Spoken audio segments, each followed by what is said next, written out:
Ang kwentong ito ay hango sa totoong buhay. Mula ito sa isa nating kabayan na itago na lamang natin sa pangalang Edward. Taong 1960. Antique. Kapag may kalabog sa 10 oras ng gabi, hindi na magtataka ang pamilya ni Mang Romeo kung may makikitang lamang loob kinabukasan. Nasanay na sila sa ganitong kaganapan, kaya wala nang bago kahit gabi-gabi mag-iwan ng parte ang dadaang aswang. Nagsimula ang lahat magmula nung sunod-sunod na makapatay ng nilalang si Mang Romeo. Pinagkamala na isa siyang manunugis. Ang totoo, nagkataon lamang ang lahat. Wala pang malinaw na dahilan kung bakit nagiiwan ng parte ng biktima ang mga aswang. Pinagpalagay na lamang na baka pinagdidiskitan lamang sila ng mga ito. Wala pa namang masamang naganap sa pamilya. Palagi na lang talaga. Nung nakaraan, atay ang iniwan. Ngayon puro bituka. Ano kaya ang susunod? Wika ni Mang Romeo habang pinapasadahan ng tingin ang laman. Napapailing na lamang na lumapit ang anak na kasalukuyang naghukay. Nasanay na rin sila sa paglilibing ng laman. Saktong natapos dumating ang pulisya na kasalukuyang nangangalap ng impormasyon sa naganap na patayan. Dumako ang tingin ng pulis sa nagkalat na dugo sa mga damo. Napaayos ng tindig ang mag-ama, handang sagutin ang katanungan. Magandang umaga ho sa inyo, Mang Romeo. Magtatanong lang po sana kung may nakita kayong kahina-hinala kahapon. Bandang takip silim, may nagsabi na sa direksyon na ito dumaan yung nanaksak. Baka may nahagip po kayo. Makakatulong sa kaso naman ang sabihin ninyo. Tanong ng pulis. Panay solyap ito sa damo. Pasimple namang hinarangan ni Edward. Nagtanong na po sa amin kagabi yung mga kasama ninyo. Yun rin ho ang sagot namin. Wala kaming nakita. Kung meron man, hindi namin ililihim. Tugon ni Mang Romeo. Tumango ang kausap. Lumapit naman ang kasama nito. May binulong na nakapagpabago ng reaksyon. Mang Romeo, pwede ba kitang makausap sandali? Yun tayo lang.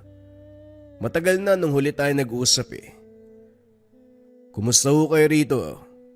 Yung mga aswang, binabalikan pa ba kayo? Napabuntong hininga si Mang Romeo.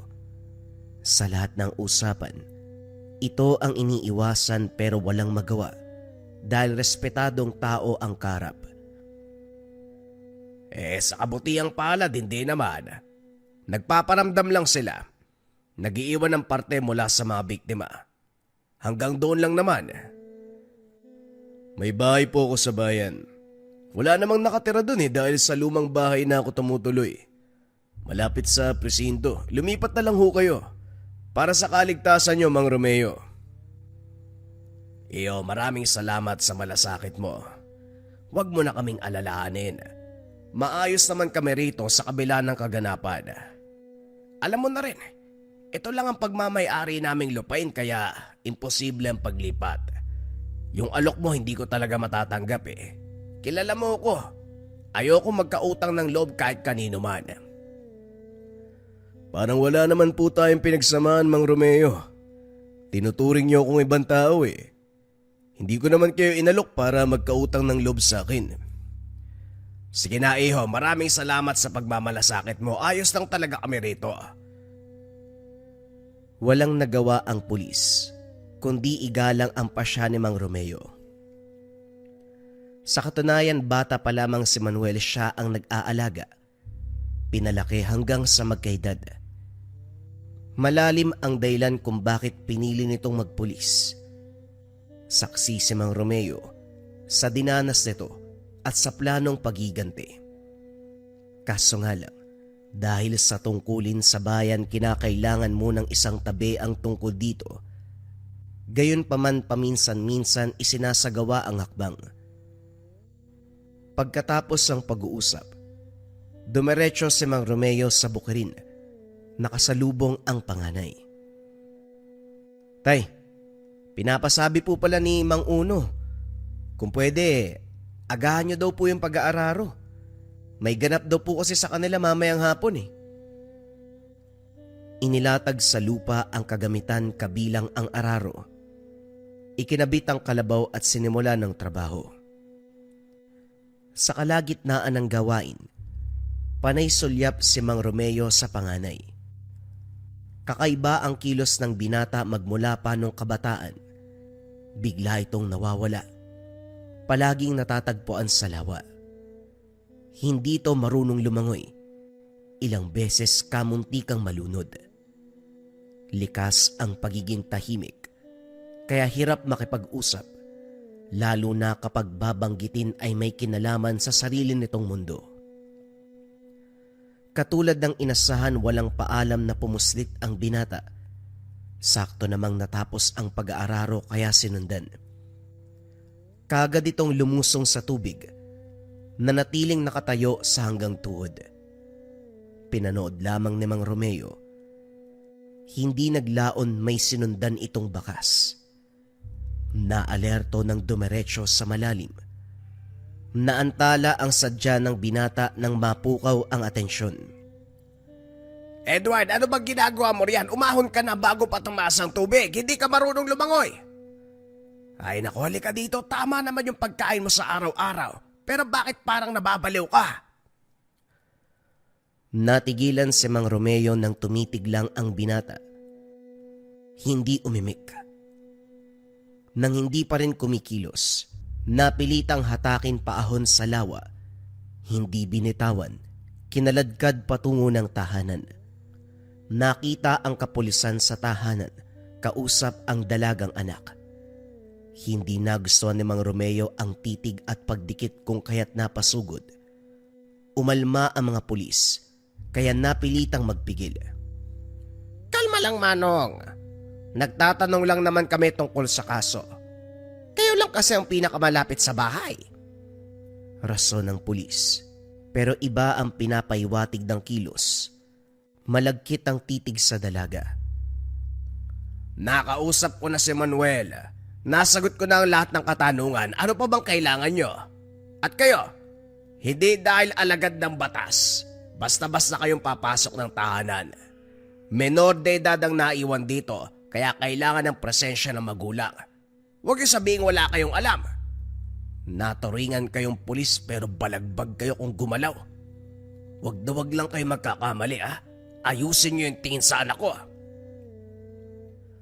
Tumawa ang pulis. Bumaling sa kasamahan. Walang pagdadalawang isip na pinagbuhatan ng kamay si Mang Romeo.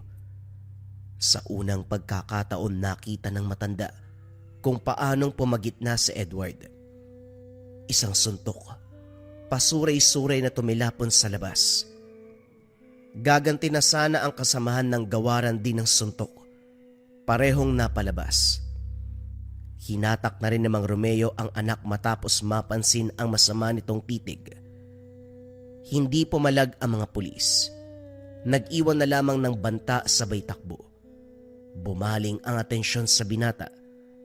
Nakayukong pumasok ng silid si Edward. Tahimik lang ito. Ni hindi nagreklamo ng pananakit ng kamay. Duguan ang muka ng mga pulis kaya hindi nalalayong apektado ang kamao. Pero walang maririnig sa binata.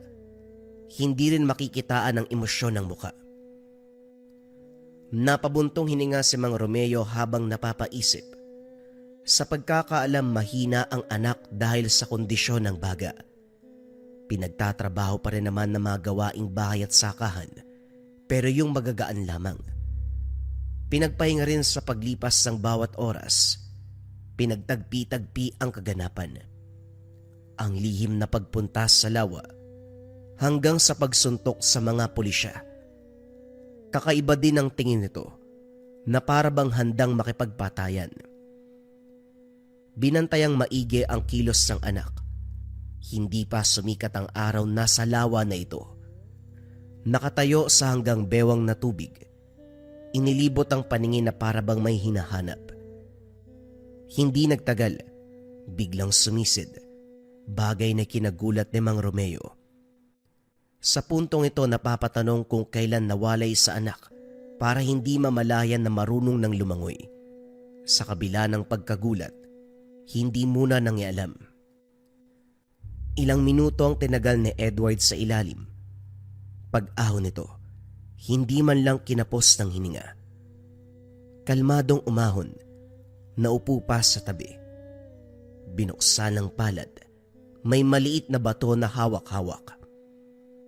Napatanda ng krus sabay bigkas ng dasal. Pagkatapos noon nanatili muna ang binata.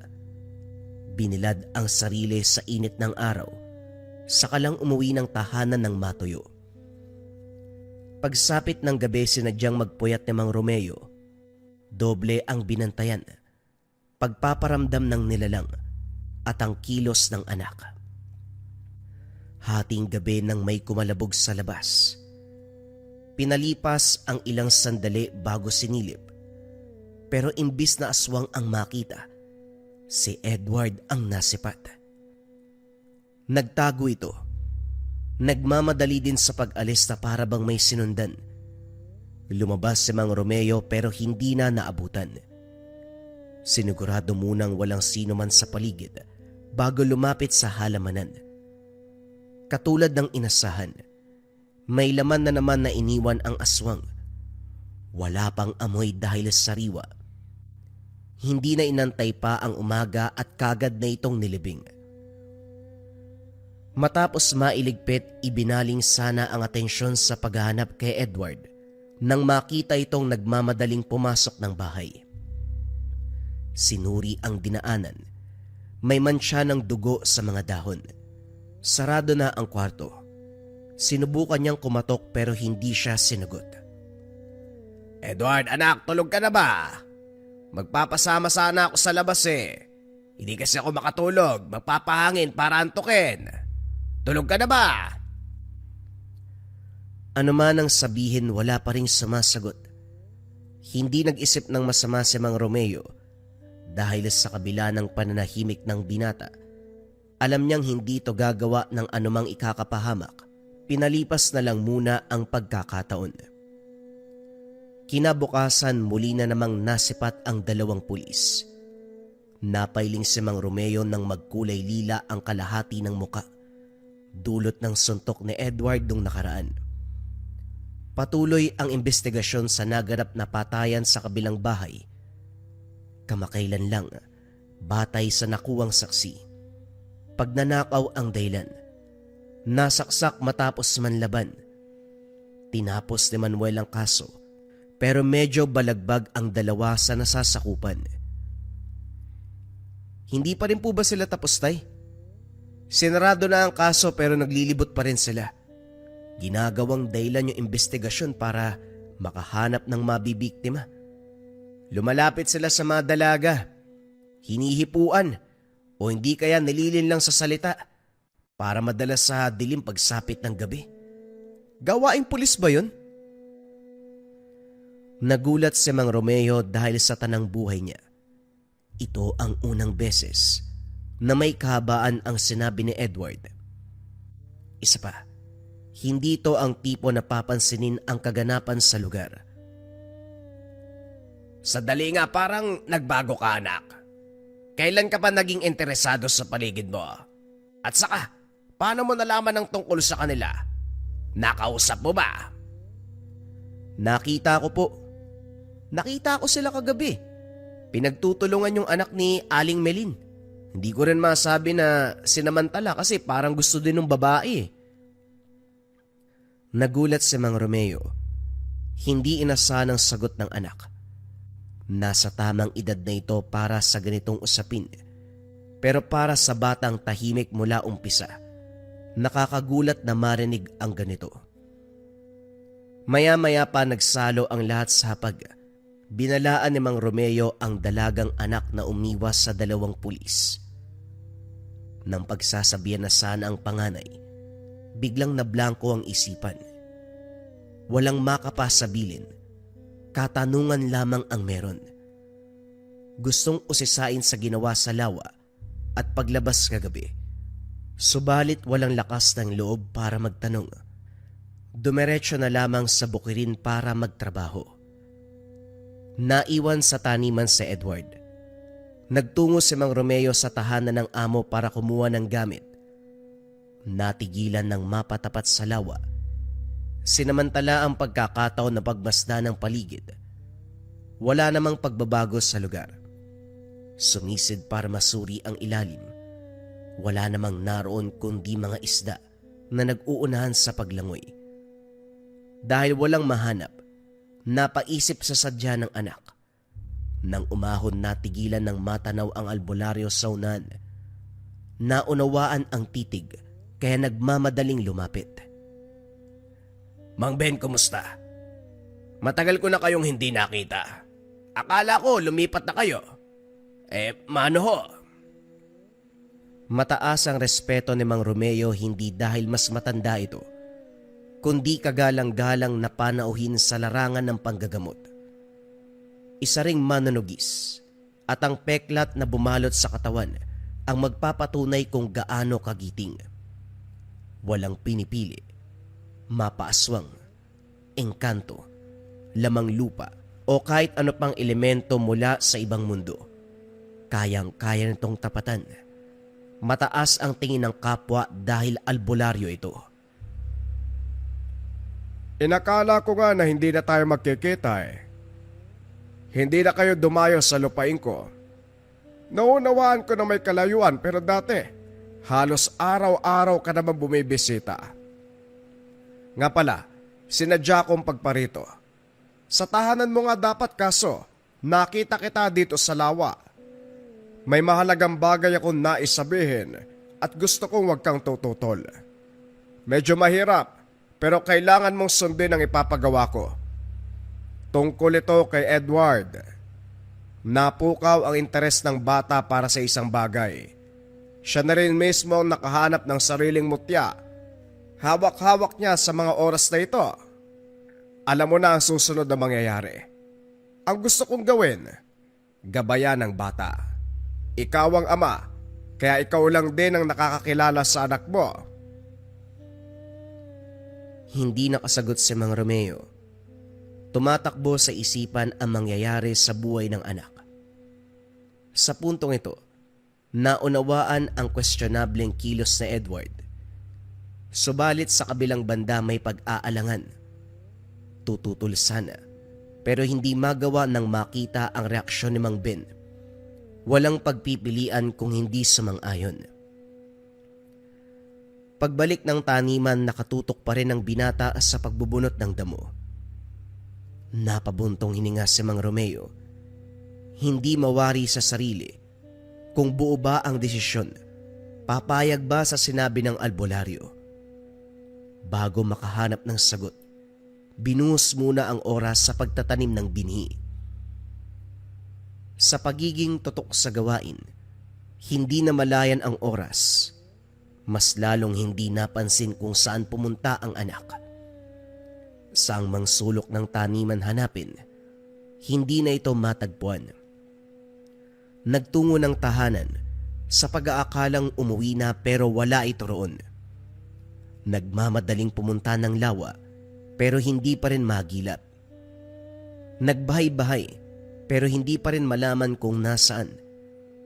Sa puntong ito, walang mapagpilian kundi puntahan ang tahanan ng albularyo.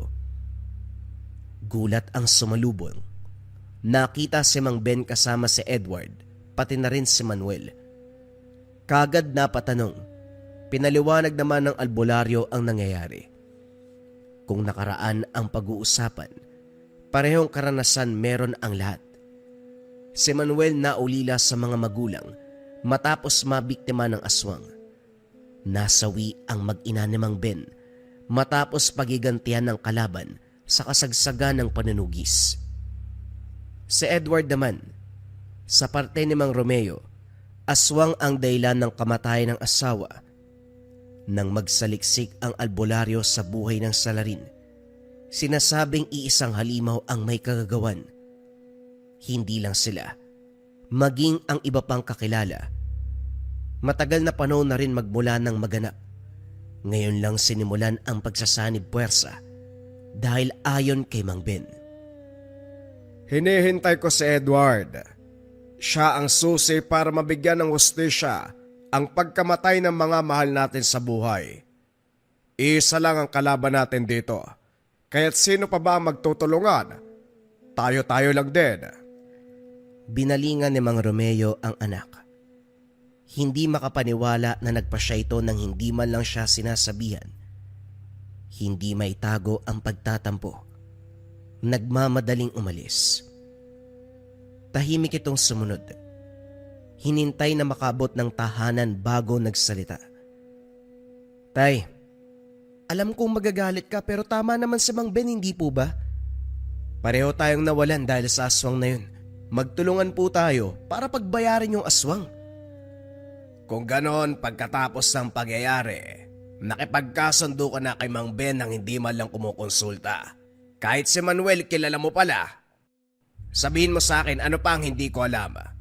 Huwag mo kong idaan sa pananahimik. Kailangan ko ng sagot para maunawaan na nangyayari. Nag-aaral po ako ng turo ni Mang Ben. Hindi ko po pinaalam dahil hindi naman kayo papayag. Tay, pagkakataon na po natin to. May ganti natin si nanay. Sana man lang inisip mo ko bilang ama. Edward, ano man ang mangyari sa'yo, kargo ko pa rin dahil ako ang ama mo. Hindi ka aalis ng bahay. Huwag mo kong susuwayin. Sa puntong ito nang ibabaw kay Mang Romeo ang pagtatampo. Hindi madaling tanggapin na kumilos ang anak nang wala siyang ideya. Sa kabutiang palad hindi kumontra sa Edward. Pinagpaliban ang pakikipagkita sa albularyo, maging sa pulis. Kaso nga lang, sila na lamang ang nagkusang pumunta ng tahanan. Panay-iling si Mang Romeo sa pakiusap ni Manuel. Abala si Mang Ben sa ibang bagay, kaya ito muna ang nangumbinsi. Paulit-ulit tinaboy pero ayaw makinig. Nagkasagutan ng matagal. Ano pa po bang hindi malinaw, Mang Romeo? Saksi ka rin sa kaganapan noon, sa pambibiktima ng pamilya ko at sa asawa mo. Galit ka rin naman Hindi ko makalimutan ang pagwawala mo nung araw na yon. Nangako ka sa puntod ng asawa mo. Gaganti ka para sa kanya. Ito na ang pagkakataon. Umabot na tayo sa punto ng paghiganti. Bakit parang natatakot ka? Manuel, pasensya na. Kung hindi kita igagalang ng naayon sa posisyon mo, huwag mo kong pangungunahan. Oo, pare-pareho tayong nawalan, pero hindi tama na gamitin yung anak ko sa paghiganti. Pulis ka. Albularyo si Mang Ben. Bakit hindi na lang kayo makipagtuos sa kalaban? Bakit anak ko pa? Bakit ang isa pang 17 anyos? Sabihin mo nga sa akin, ano ang plano nyo? Natahimik si Manuel. Napabuntong hininga. Maya-maya ay tumugon. Huwag kayo mag-isip na masama. Hindi paggamit ang tawag dito. Sanib puwersa, Manong. Magkakaisa ang naapi para sa paghiganti. Alam ni Mang Ben kung sino ang kalaban. Handa na rin si Edward, kaya ano pa ang rason para hindi tumuloy ang plano? Hindi mo ako mapipilit, Manuel.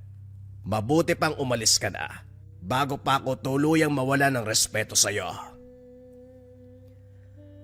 Pagkatapos si Manuel, si Mang Ben naman ang dumating. Walang bukang bibig kung hindi pangungumbinsi. Naubos na ang pasensya ni Mang Romeo, kaya umabot na naman sa sagutan. Ayaw magpatalo ng albularyo. Pinipilit ang sariling paniniwala, lalo na pagdating kay Edward. Ang sabi niya, handa na ang binata sa anumang banta ng kalaban. Ipinagmalaki pa nito ang aral na itinuro, pero hindi napalambot ang puso ni Mang Romeo. Umabot pa ang usapan hanggang gabi. Pwede bang lubayan mo na lang ang pamilya ko, Mang Ben? Iginalang kita dahil sa katayuan mo, pero parang naubos na ang respeto ko sa'yo. Kung gusto nyo magigante, kayo na lang ho. Romeo, huwag ka na magmatigas. Para ito sa ikabubuti nating lahat. Kung papalag tayo sa kalaban, hindi lang hustisya sa biktimang pamilya ang makakamtan. Sigurado kung wala nang magpaparamdam dito sa inyo. Kung ang inaalala mo ay si Edward, hindi na kailangan. Handa na ang binata sa mas malaking laban. Umigting muli ang tenga ni Mang Romeo sa tuwing may sasabihin tungkol sa anak. Ang dating, ginagamit lamang ang binata, sinasamantala ang pagkakataon. Lalong lumalim ang paghugot ng hininga nang magsalita si Edward. Tay, pumayag ka na po. Alang-alang sana kay nanay. Kaya ko po ang sarili ko, wala kayong dapat ipag-alala. Tinuruan ako ni Mang Ben. May sarili nga akong mutya eh. Napako ang tingin sa hawak na bato. Ito ang nakuha ng anak sa lawa. Kagad pumasok ng silid si Mang Romeo. Saka lamang lumabas nang makaalis na si Mang Ben. Kinausap ang anak. Hinayaan ito magsalita para mapakinggan ang sariling pananaw. Nagsasalay ito pero hindi mawala ang pagdududa. Edward, hindi mo talaga mababago ang desisyon ko. Hindi ako papayag na sasali ka sa plano nila. Huwag mo ring ibida sa akin ang mutyang yan. Nagpadala ka sa salita ni Mang Ben. Kahit kagalang-galang na albularyo yon, hindi pareho ang sitwasyon. Malay natin meron siyang malalim na dahilan kaya kasinali. May nalalaman pang ikaw ang inaantay para maisagawa ang planong ito. Parang una pa lang, balak ka nang ipasok sa panganib. Tay, nauunawaan ko ang pag-aalala nyo para sa akin. Pero nakakapagod na maging sunod-sunuran. Pasensya na po pero hindi nyo ako mapipigilan. Gagawin ko to para kay nanay. Walang pagdadalawang isip na umalis si Edward. Hindi mahabol sa bilis ng paglalakad. Walang nagawa si Mang Romeo, kundi sundan na lamang ng tanaw. Hindi umuwi ang binata sa loob ng ilang araw. Nang mga panong ito nahati ang alalahanin ni Mang Romeo kay Edward at sa pagpaparamdam ng aswang tuwing gabi.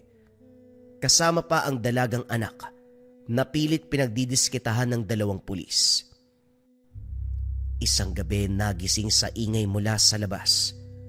Nang marinig ang boses ng anak ay nagmamadaling bumangon.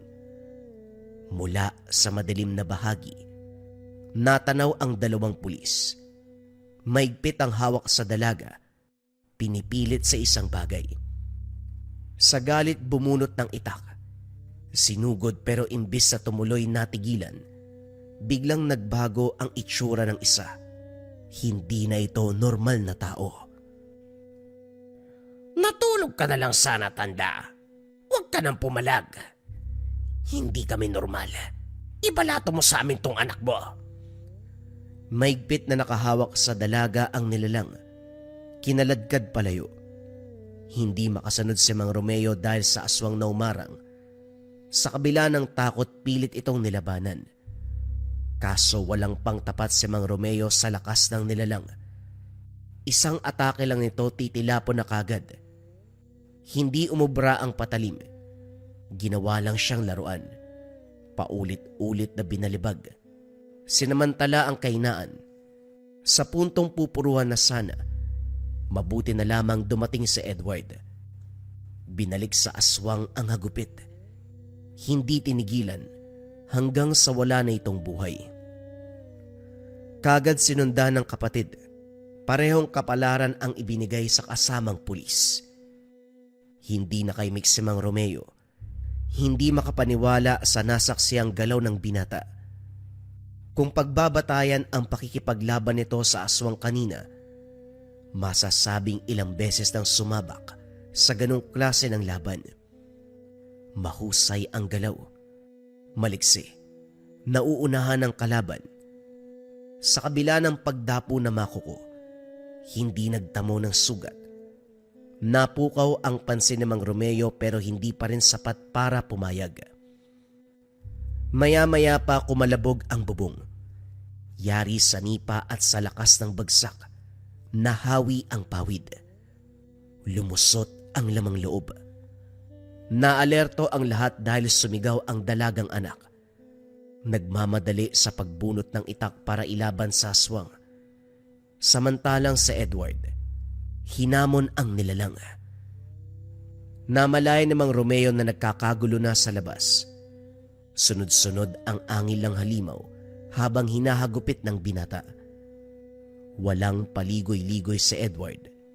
Kapag buwelo kagad. Tinatansya ang bawat atake.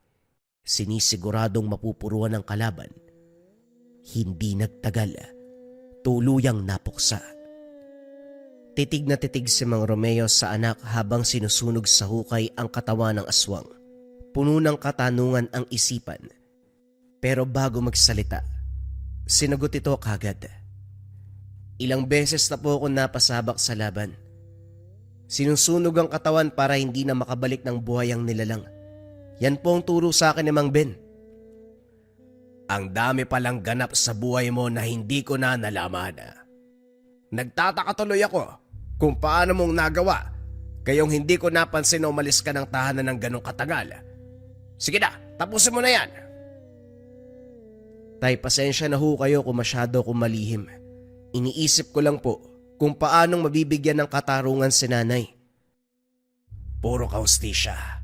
Pinapamukha mo ba sa akin na wala akong pakialam sa pagkamatay ng nanay mo? Alam mo, mabuti pa, tapusin mo na lang yan. Saka mo na ako kausapin. Masama ang loob ko sa'yo. Hinayaan muna ni Mang Romeo na lumipas ang araw. Pero imbis na humupa ang galit, lalong nagduda habang patuloy na iniisip ang sitwasyon. Hindi malaman kung saan humuhugot ng dahilan. Sa puntong ito humina ang paniniwala kay Mang Ben. Umabot sa punto na araw-araw itong nanunuyo. Desididong mapapayag siya. Ayaw ng albularyong sumuway si Edward. Nais ng payapang kasunduan. Subalit hindi nagbigay ng sagot si Mang Romeo. Para saan pa'y gayong sinaway na siya ng anak. Sa bunso na balitaan na lumusob ang binata sa hinihinalang lungga ng kalaban. Ayon dito malapit nang mahuli ang aswang. Hindi ito naabutan, kaya ang dalagang anak ang nagbahagi ng kaganapan. Hindi ko na talaga maintindihan ng kuya mo. Akala ko, malinaw sa atin na tanggapin na lamang ang nangyari sa nanay niyo. Masakit ang mawalan, pero ano bang laban natin sa aswang? Kung makapagsalita siya, akala mo hindi ko hinangad na magiganti. Tinanggap ko nangyari. Gusto ko mamuhay ng payapa. Pero itong kuya mo, masyadong nagpapadala kay Mang Ben. Tay, wag na po nating palalain yung sitwasyon. Ginagawa naman ni Mang Ben at Manuel ang nararapat eh. Magtiwala po tayo sa kanila. Hindi nila papabayaan si Kuya Edward. Sa totoo lang, nawalan na ako ng tiwala kay Mang Ben. Lalo na kay Manuel. Nakita mo naman ang nasasakupan niyang pulis. Mga aswang pala. Kamuntikan pa. Teka, hindi kaya kilala ni Manuel ang aswang na ng biktima sa mga magulang niya? Napaisip si Mang Romeo. Kung babalikan ang nangyari, nauna ang pambibiktima sa mga magulang nito bago ang asawa niya. May pagkakataon pa na meron itong binabanggit na pangalan sa tuwing sasabihin makikita ang galit. Dahil sa isipin ito, nagmamadaling lumabas para sana puntahan ng pulis. Kaso kumalabog sa likod ng bahay, natigilan ng marinig ang pag-angil. Bumalik sa loob para protektahan ang sarili at dalagang anak. Maya-maya pa nagsimulang humagupit ang nilalang. Nawasak ang bintana. Naligo ng dugo matapos masabuyan. Sinundan ito ng pera-perasong lamang loob. Biglang tumahimik. Inakalang wala ng halimaw. Yun pala ay nag-aantay ng pagkakataon. Wasak ang kabilang bintana. Hinugot si Bea. Kagad sumunod para bawiin ang anak, pero naabutan nitong nakahandusay. Sugatan. Nilunok ang galit sa albularyo. Humingi ng tulong para sa anak. Ginawa naman nito ang lahat para maisalba ang dalaga. Maya-maya dumating si Manuel at Edward. Halata sa mukha ng mga ito nakakagaling lang sa laban. Sige na, sabihin nyo na. Tanggap na tayo ni Romeo. Kumpirmado, Mang Ben. Alam na namin ang lugar kung saan naglulungga ang aswang. Kaya Mang Romeo, wag na kayong tumutol dahil para ito sa inyo.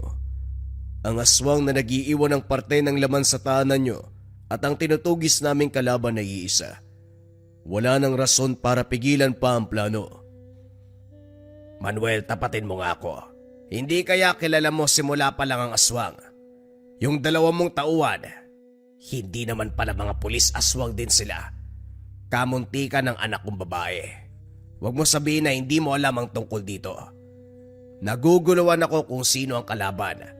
Ang sinasabi niyong aswang o kayo ba mismo? Mahabang katahimikan ang namayani. Natigilan sa sinabi ni Mang Romeo. Sa parte ng matanda, pinaglalaroan siya ng mga ito, kabilang na ang anak na si Edward. Isipin mo ang gusto mong isipin. Bahala ka. Sa'yo rin naman yan eh. Basta isa lang ang sigurado, hindi tayo magkakalaban. Magkakampi tayo dito. Napailing si Mang Romeo. Binuhat ang anak at umuwi. Sumunod si Edward. Nagtatanong ang binata. Nilinaw sa anak ang naisip tungkol sa nangyayari. Kaso nga lang sumalungat at giniit na tama si Mang Ben. Hindi na lang kumibo si Mang Romeo dahil anuman ang sabihin ay wala ng silbi. Nabilog na ng mga ito ang isipan ng binata, kaya sayang sa oras kung makikipagsagutan. Gayunpaman hindi umalis si Edward, na natili sa tahanan alinsunod sa utos ng albularyo. Sa puntong ito, napansin ni Mang Romeo na hindi simpleng pagpapahinga ang ginagawa ni Edward. Hindi man aminin sa salita, halata sa galaw na binabantayan siya. Sinadya ng matanda na umalis ng tahanan. Lihim na natuwa ng sumunod ito. Pinuntahan ang dating bahay ni Manuel. Sinuri ang bawat sulok ng bahay. Nagbabaka sakali na may mahanap. Hindi naman bigo dahil may iilang bakas na naiwan. Ang kwintas sa suot ng ina ng inatake ng aswang. Dinala sa isang manggagamot. Pinahulaan kung sino ang aswang. Natawa na lang din dahil hindi naisip noon. Makaraan ang ilang beses ng pagriritual. Natukoy na rin kung sino. Ang lala naman ng pinagawa mo, paring Romeo. Pinagdudahan ko pa yung sariling kakayan. Matapos ang 2 beses wala akong mahanap na sagot ah. Kaya naman pala, isang albularyo ang aswang. Patong-patong ang sabulag at pangontrang nilapat para hindi siya matuntun. Mabuti na lang nagawa kong basagin eh. Handa ka na bang malaman kung sino? Magugulat ka talaga, ako nga nagulantang eh. Bago pa sabihin ng manggagamot, naglalaro na sa isip ni Mang Romeo ang pangalang tinutukoy. Hindi nga siya nagkamali. Tugma ang naisip na tao sa sinabi ni Mang Antonio. Malalim ang nahugot na hininga. Pakiramdam na sasakal sa nalaman. Hindi makapaniwala na simula pa lang, kilala na kung sino ang salarin. Isang katotohanan na hindi inasahan. Matapos makahingi ng payo sa manggagamot, nagmamadaling umuwi ng tahanan pero wala nang naabutan. Parehong hindi mahagilap si Edward at Bea. Bitbit ang itak. Pinuntahan si Mang Ben. Hinamon ito. Ilang ulit tinawag pero walang sagot. Hindi nagtagal dumating si Manuel. Sinugod. Napagbunto na ng galit. Kagad ding kumalma ng bumunot ng baril. Manong tumigil ka, ano bang problema mo? Ibaba mo ang itak. Kung ayaw mo magkasubukan tayo. Sinasabi ko na nga ba, hindi batayan ng pagiging malapit sa isang tao. Kapag aarangkada ang pagiging traidor, tatraidorin ka pa rin ang wala sa oras. May malasakit ka pang nalalaman, demonyo ka rin pala. Naturigan kang pulis, may katungkulan sa sambayanan. Yung pala, ikaw rin ang magpapahamak sa taong bayan. Sandali lang naman po, Manong. Ano bang sinasabi nyo? Huwag niyong ubusin ang pasensya ko. Kaunti na lang ang natitirang respeto ko sa inyo. Ubusin mo! Huwag ka magtira. Dahil una pa lang wala ka ng respeto sa kapwa mo. Alam mong si Ma'am Ben ang aswang. Pero imbes na kalabanin siya, tinulungan mo pang isagawa ang kabulastugang plano. Maging ang anak ko'y nadamay. Kunot noong tumitig ang binata sa kanya. Naguluhan tuloy si Mang Romeo. Maya-maya pa nalinaw ng pulis na wala siyang alam. Upang patunayan, isinaboy nito ang pangontrang bigay ng manggagamot. Nagising ito. Naanimoy mula sa mahabang pagkakatulog. Walang ideya kung anong naganap at bakit nasa ganitong sitwasyon ngayon. Pinaliwanag ni Mang Romeo ang nangyari. Hindi ito makapaniwala na lalin lang ng albularyo.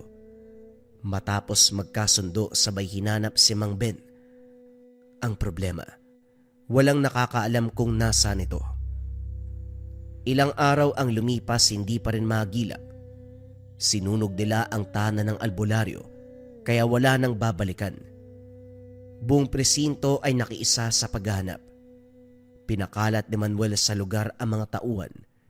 Binantayan ng bawat daanan, papasok o palabas ng lugar. Hindi naglaon natagpuan si Bea. Tulala ang dalaga. Hinahanap si Mang Romeo. Alisto si Mang Antonio sa panggagamot. Pero nilinaw na hindi basta-basta ang kondisyon ng dalaga dahil may nakatanim na sumpa sa katawan nito. Inabot ng ilang beses ang pagriritual. Sa kabutiang palad nagawa namang alisin ang anumang nakaugat sa kaloob-looban.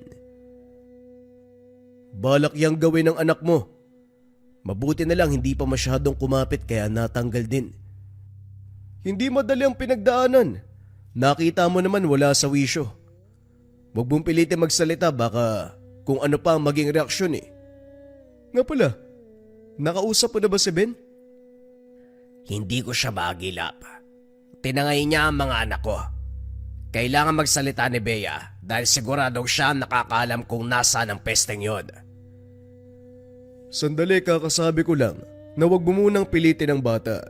May pinagdadaanan. Kaya pagpahingayin muna natin. Yung kasama mong pulis, desididong mahanap si Ben kaya wala kang dapat ipag-alala. Hayaan mo siya maganap.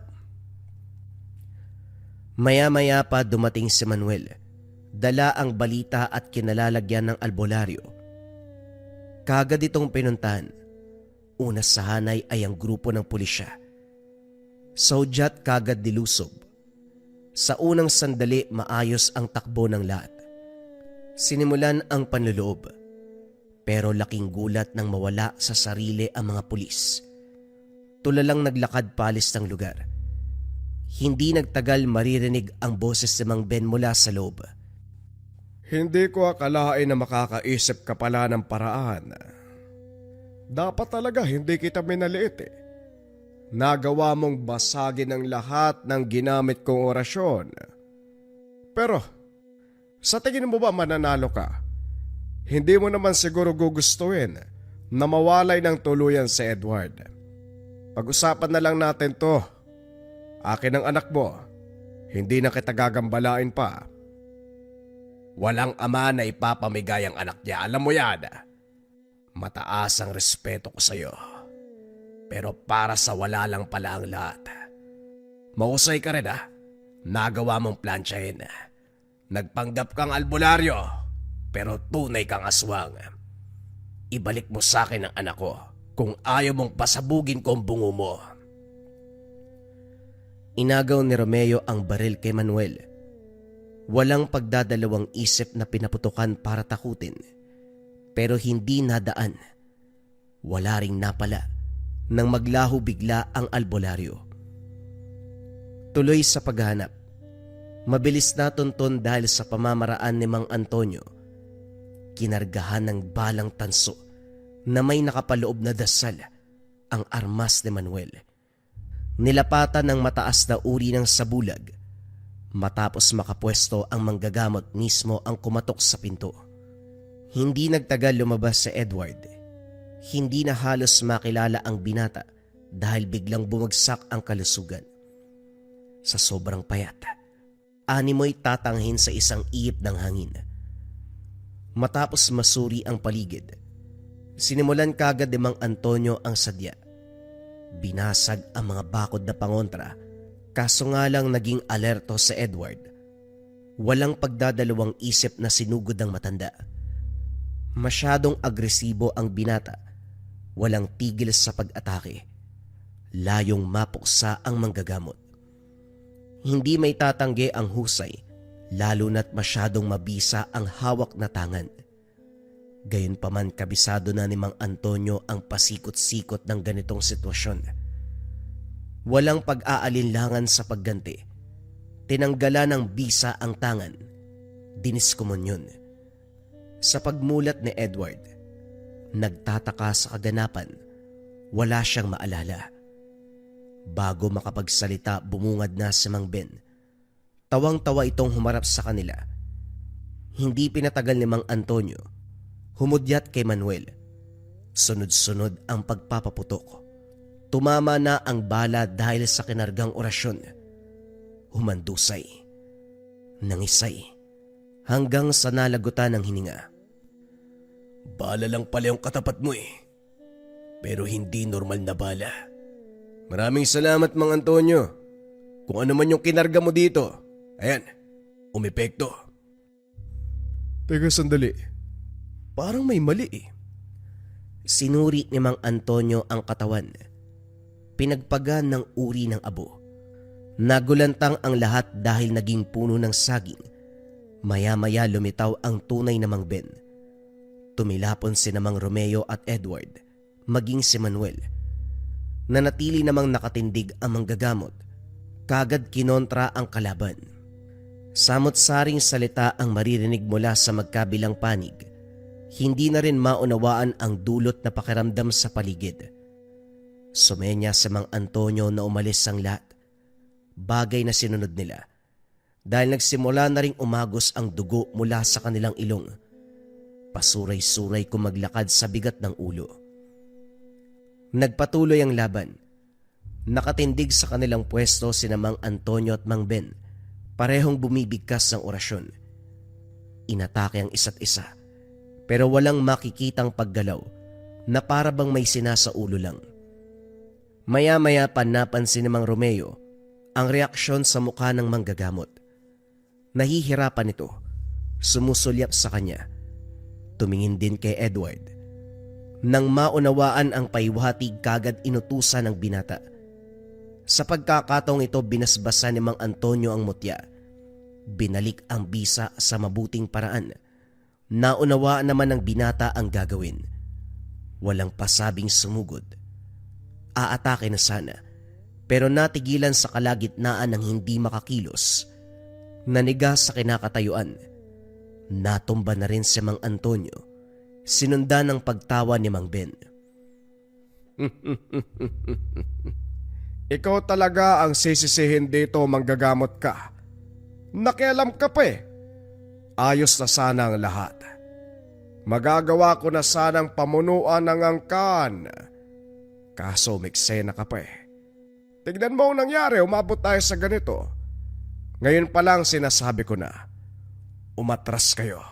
Lumakad ng walang alam. Kakalimutan ko ang lahat ng ginawa nyo.